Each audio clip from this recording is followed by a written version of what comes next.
The Malawi University of Business and Applied Sciences, MUBAS, organized its first ever Research and Innovation Week from 14th to 16th August 2023 under the theme Generating Knowledge and Innovations for Sustainable Development. Speaking during the opening ceremony of the Research and Innovation Week, Vice Chancellor for the University, Associate Professor Nancy Chitera, said the university aims at being the leading institution in research and innovation. In our vision, I wanted to point out 3 words that comes out clearly.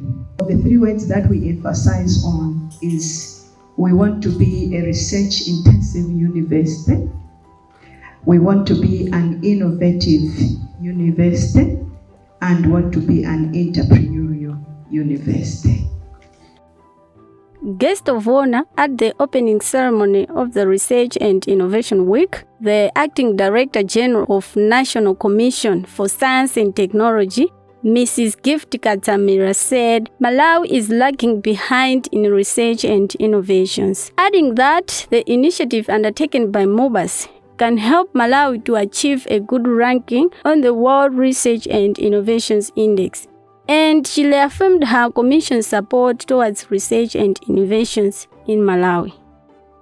Research and innovation is at the heart of the National Commission for Science and Technology because of our role of ensuring that we promote the establishment of research institutions that undertake research in a manner that promotes national socio-economic development, and also because of the promotion aspect of public understanding of science, technology, and innovation issues in the country. So that's our role, some of the functions that as MCSE we are supposed to conduct. And to see that MUBAS is doing that, we feel honored, and we feel that we have our stakeholders and we have relations out there, the sister stakeholders that is indeed helping us do our function as well. During the second day of the Research and Innovations Week, MUBAS staff and students showcased different innovations. Leonora Mahata, a third-year female student, showcased a point-of-sale device that she has designed in order to solve problems that small-scale business owners face. This is how it looks. So yeah, be careful of this. So it has a power button. So this is what it does. First, when you switch it on, that's what it shows. That's the name of the project. So what happens is, when you switch it on, it has the sections, the item, price, as well as the total. So let's say like I have a customer in my shop, and the customer wants to buy, for example, milk, water, embe, biscuits, as well as scratch at the same time. So I have to scan the product, and this is actually the scanning button, yeah? So that's what happens. So when I scan, it shows the price of the current chip as well as the date of the current chip. And since he or she also wants to buy embe, I scan the embe again, and it adds up to 800.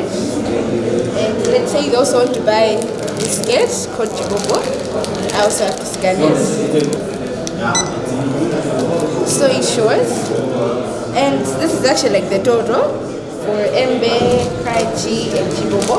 So for one to confirm that their projects have been sold out, developed an application that shows that. In the application, it's called Bampos, the same name for the device. And you have to sit on our preview. And we have to connect. This is it. So we need to pair to a Bluetooth module. So here it shows it's actually connected. And since the person wants to confirm he or she has bought the product, you have to click here on the confirm button. And when that is done, it shows the products have indeed been sold out. That's what happens. So for example, let's say the shop owner wants to bring in new products to the shop, like stock buying, yeah? For example, he or she wants to bring in new crunchy, new bottle of water, like water, actually bottles of water, kaya milk, whatever it is. You have to change the mode of the point of sale system. So this is the change mode button. When you click there, it shows the scan to stock code. That means we take the project that the owner of the shop wants to stock in the shop. For example, he or she wants to stock in milk. That means we have to scan the barcode of the milk. Yeah. So when that happens, it shows the code, this has been scanned, and it even shows on the application that the code 600967859061 has been scanned. And due to that, we have to name the item that has been stocked, yeah? So for example, this is milk. So we name it like first choice milk, 500 milliliters. 500 milliliters. So when after you name it, you have to set in the price. For example, we're selling it at 500 quantity, meaning how much do we have in stock, like how much have we already in stock. So let's say for example one, we do one, and then after that we save, meaning to say this project has been saved in our stock, meaning to say he or she will be able to access, oh okay, I brought in milk in my stocking services, maybe he or she forgot about it. The person, the owner of the shop, just has to go back to the application and check out, this has been stocked, it hasn't been stocked, how many projects are remaining in it to be stocked. So basically that's what purpose is all about, in short. The mining sector has been earmarked as one that can contribute to the country's economic growth, and the mining department at MUBAS is geared to contribute to the mining industry's growth, as Pumzre Jero explains. This side is just a display of all the rocks and minerals, some of the rocks and mineral samples that we have.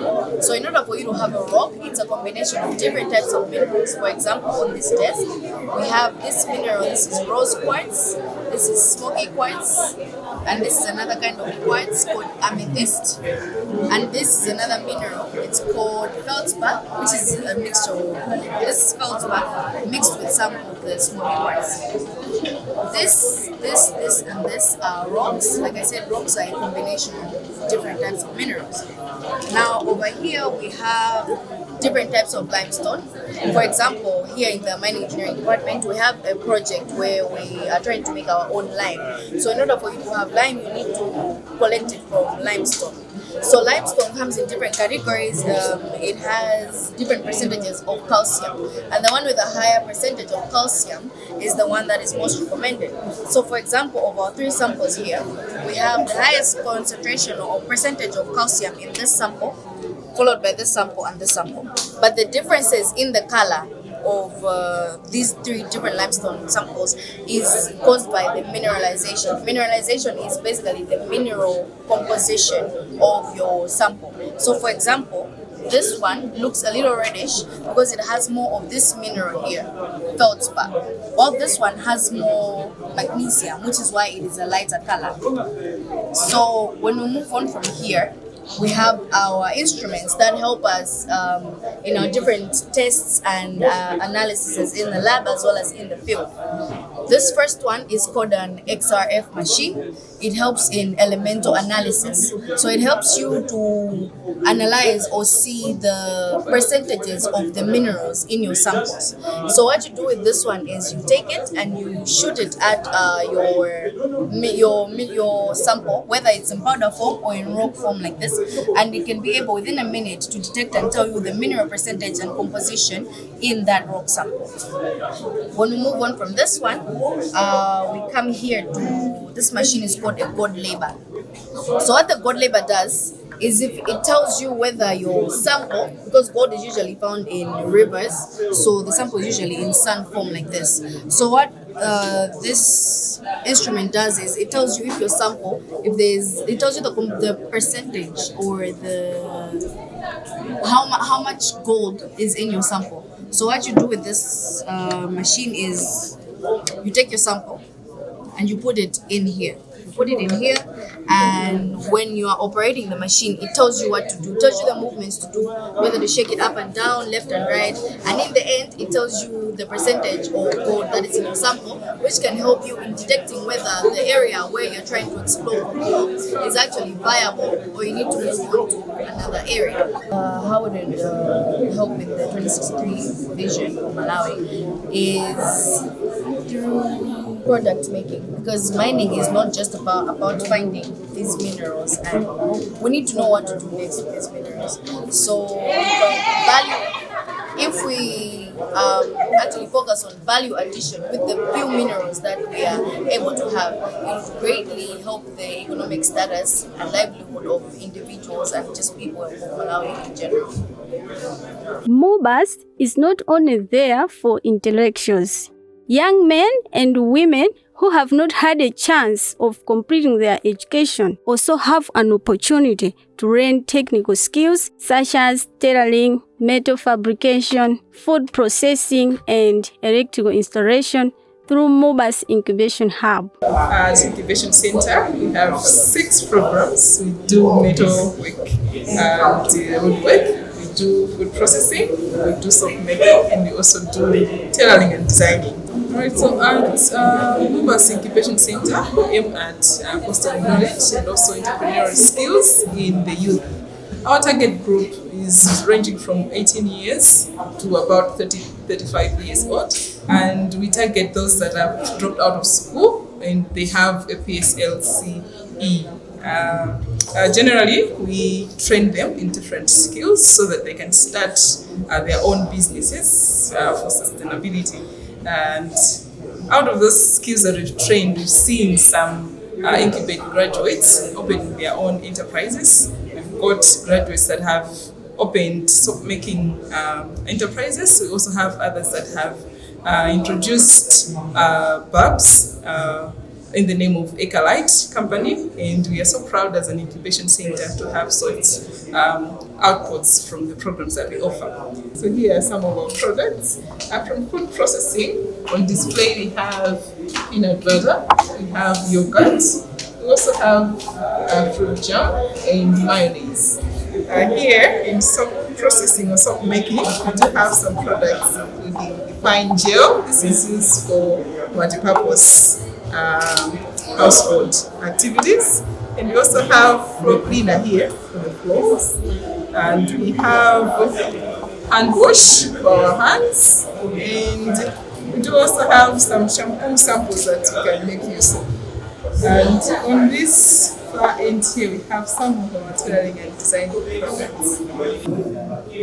Once we are targeting the youth that have dropped out of school, we also make sure that our fees are affordable. So we're offering these programs from 100,000 kwacha, and also for metalwork and woodwork, we offer such programs at 200,000 kwacha for the 3 months period that we offer the program. So as after the incubation period of 3 to 6 months, they graduate and we offer them certificates, which they can use to enroll for further studies, but also to establish themselves as entrepreneurs. Research and innovations need to be harnessed and protected, and MOBAS established a Transfer Technology Office, TTO, to ensure that innovations done at MOBAS are well protected and they benefit the Malawi society. So this office is all about taking the innovations, the inventions, the research outputs from students, the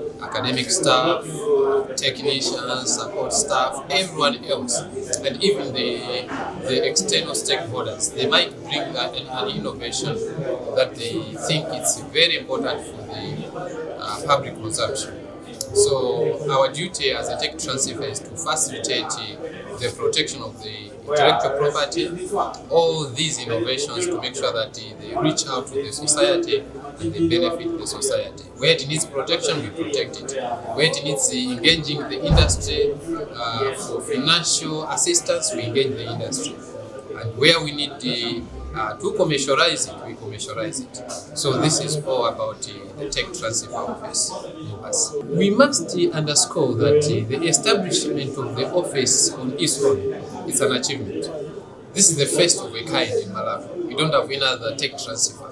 But it's a must that each and every public university and even private universities, they need to own a tech transfer office.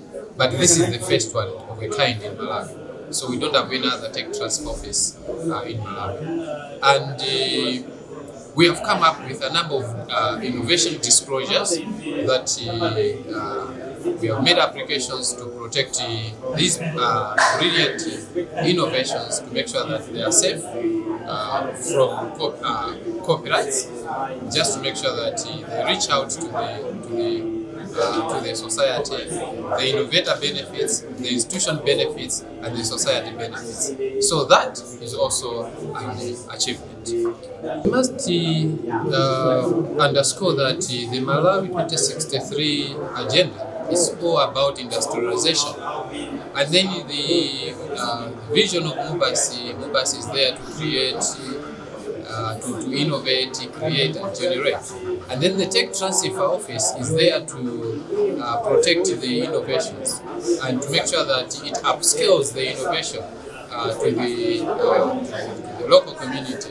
So there are so many problems that need solutions, and there are so many research outputs that are untapped by the local society. So it is our expectation that the tech transfer establishment will bridge this gap between the existing research outputs and the existing problems.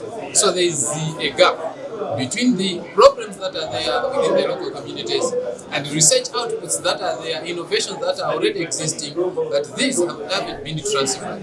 So the tech transfer is there to bridge this gap and engage the industry for whatever help it needs to make sure that the technology is transferred.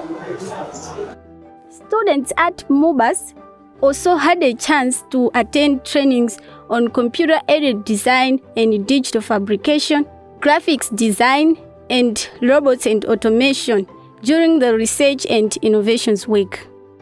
MUBAS also has a design studio where students learn practical skills in designing their innovations. Design studio is a space where students come and do their design, they build prototypes, and design studio has several machines, several equipments that help students who are working on different problems. So this one is one of the machines that we have in the design studio. This one is called 3D printer. It's a machine that prints objects like this one. So first you design the object in a 3D designing software like Fusion 360. So after designing, you upload to this machine. So this machine builds the object based on what you have designed. As you can see, there's something that is printing at the moment. So someone has designed. By the end, it will come out like this one. Members of staff also gave research paper presentations during the Research and Innovation Week.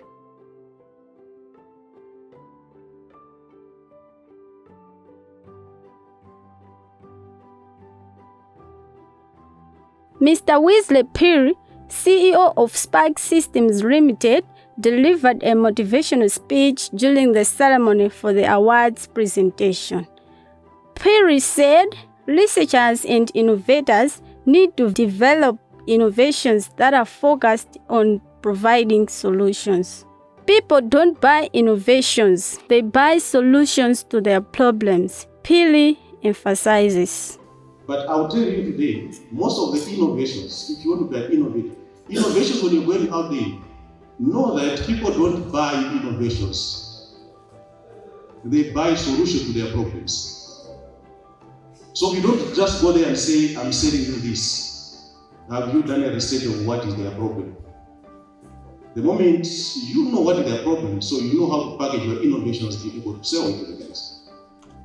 So I think that's one side I should be able to look at. The customer is looking at solutions to their problems. I can easily go there and say, I want to sell you a server, but they'll have already someone that's selling the server. During the closing ceremony, the Vice Chancellor of MUBAS, Associate Professor Nancy Gitera, declared the Research and Innovation Week as a success. In her remarks, she assured the participants that MUBA's management will ensure that all the showcased innovations with the potential to solve problems of the Malawian society will be monitored so they don't just die in classrooms. From the research that we are doing, we can come up with something that can be a solution to our nation. From the research that, no matter how small it is, if you look at it critically and see the problem, because every research has a problem, a research problem. Okay? And that research problem is not a theory, it's a problem that you have observed outside there. Which means that the findings that you have is a solution to a certain problem that is outside there.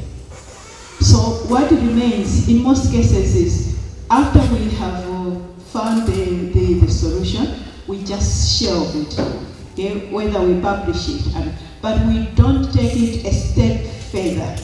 We can take it a step further and we can do something with it. I think that's what he was trying to tell us. And so let's look at what we have, and then let's take up whatever we have further and develop our nation. During the award presentation ceremony, certificates and cash prizes were given to the best students, innovators, and staff researchers.